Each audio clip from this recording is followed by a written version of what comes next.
Boasting more than 300 years of history, the town of Beaufort on the Crystal Coast, North Carolina's southern Outer Banks, has been named America's coolest small town.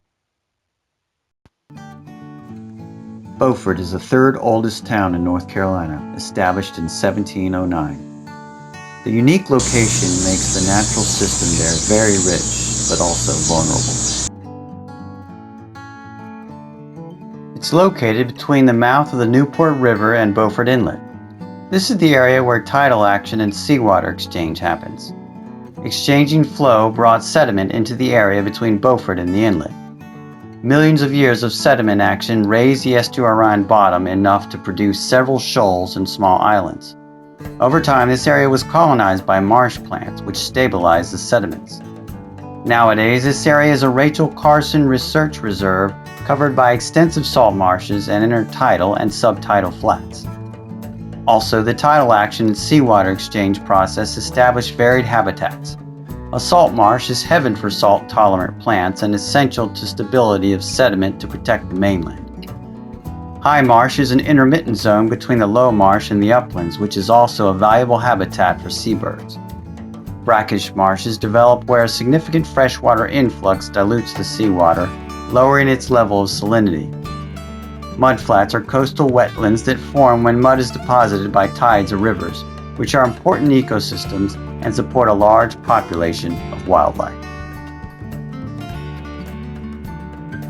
Beaufort is a small town with a very rich ecosystem, including the Atlantic Ocean, the Reserve Island, the estuarine, the Rachel Carson Reserve, Taylor Creek, the waterfront area, the urban area, the farmland, and the forest. Each ecohabitat contains both wildlife and activities for tourists and the residents. The ocean supports marine life like sharks and dolphins. Buffer islands are an important habitat for seagulls and for sea turtles to lay their eggs. The estuarine area is very rich in habitat. It has salt marshes, high marshes, brackish marshes, and beaches on the ocean side. If the tide is low, you can see fiddler crabs, ruddy turnstone, and sometimes dolphins. Also, this area is heaven for kayaking. The Rachel Carson Reserve is an important habitat for wildlife. 30 wild horses live there, as well as willet and ruddy turnstone. Taylor Creek is a haven for yachts. The eastern oyster lives here, purifying the water. This is also a great place to do aquatics. The waterfront is a favorite tourist destination. People walk, hang out, and enjoy. Beaufort has a traditional Old Town urban fabric. It is well protected by buffer islands in the Rachel Carson Reserve. Farmland is located in the northern part of Beaufort. This is an upland, which is a totally different habitat from the previously mentioned zones. This is great. Here on the Crystal Coast is where you'll see, you can enjoy the ecosystem. The natural environment in Beaufort is good, but it's not always good. If a hurricane hits us, it's terrible. In 1954, Hurricane Hazel hit the southern coast of North Carolina. 19 people died, and more than 15,000 homes were destroyed. Hurricanes have hit Beaufort several times in the past 200 years. During the 1950s, there was Hurricane Hazel, Connie, Diane, and Ione, and recently there was Hugo, Emily, Opal, Bertha, and Fran. These hurricanes all had varying impacts in Beaufort, including bringing a lot of water. Due to its geographic location, Beaufort is especially susceptible to flooding and storms. Storm surge is the rise in sea level caused by water being pushed towards land by hurricane winds.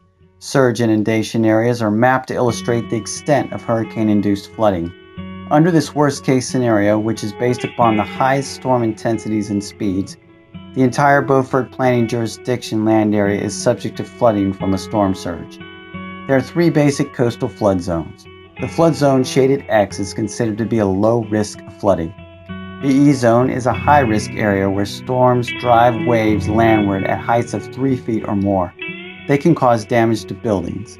AE zone is a high risk area subject to waves less than 1.5 feet in height.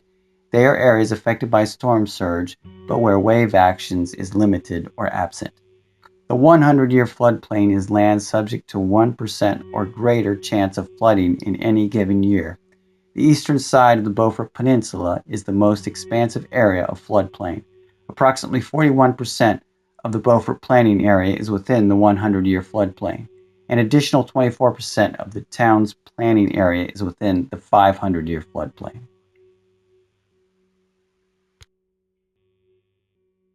Beaufort has some issues in terms of water quality. Managing stormwater is a big issue for the town.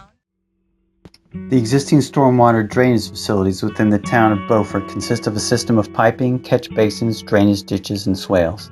During storms, the stormwater washes over the town's impervious surfaces, picking up pollutants that are collected into the drainage facilities and discharged into Taylor's Creek. The town of Beaufort already has the principles in place to address this problem in the Beaufort Core Land Use Plan of December 2006 and the Stormwater Control Ordinance of 2004, which stipulates reducing road widths, minimizing the use of curb and gutter, but if necessary, runoff into stable vegetated areas for infiltration, cluster or open space developments, and low-impact development principles. Building on this ordinance by developing a site landscaping plan that maximizes the use of vegetated swells, landscaped areas for infiltration, and bioretention will enhance Beaufort's natural coastal environment and make it an ecological model for the Crystal Coast.